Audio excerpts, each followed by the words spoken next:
8 April रोजी जामदया ते खिल्लार मार्गावर एका तरुणाचा रक्तबंबाळ अवस्थेत मृतदेह आढळून आला होता। घटनेची माहिती मिळताच पोलिसांनी घटनास्थळी धाव घेतली आणि पंचनामा करून तपास सुरू केला।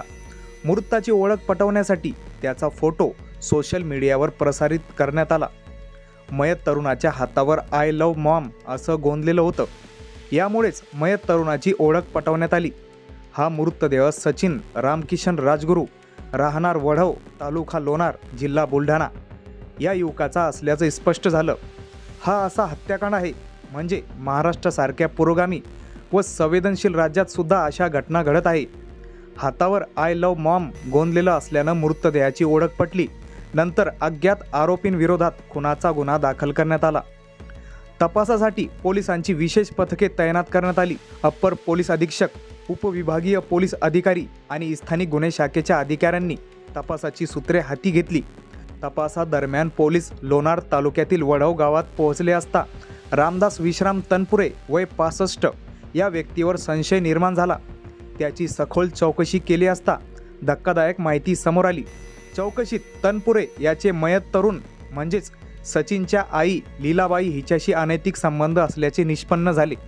या संबंधात आपलाच मुलगा हा अडथळा ठरत असल्यानं लीलाबाईने थेट संपवण्याचा कट रचला। लीलाबाईच्या सांगण्यावरून प्रियकर तनपुरे याने नरेश पवार याला 25,000 रुपयांची सुपारी दिल्याचे उघड झाले। यानंतर आरोपींनी सचिनला पाहुण्यांकडे जायचे आहे असे सांगून आपल्या सोबत नेले। साखरा परिसरात त्याला मद्य पाजण्यात आले। त्यानंतर जामदया शिवारात नेऊन त्याच्या डोक्यात दगड घालून निर्गुण अशा प्रकारे हत्या करण्यात आली। गुन्हा लपवण्यासाठी आरोपींनी घटनास्थळावरून पळ काढला।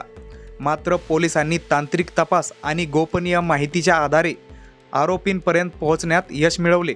पोलिसांच्या तपासात निष्पन्न झालं की या हत्येची खरी मास्टरमाइंड ही लीलाबाई म्हणजे मयत तरुण सचिन याचीच आई होती। या प्रकरणात पोलिसांनी लीलाबाई, रामदास तनपुरे आणि नरेश पवार या तिघांना अटक केली असून त्यांच्याकडून अधिक चौकशी सुरू आहे।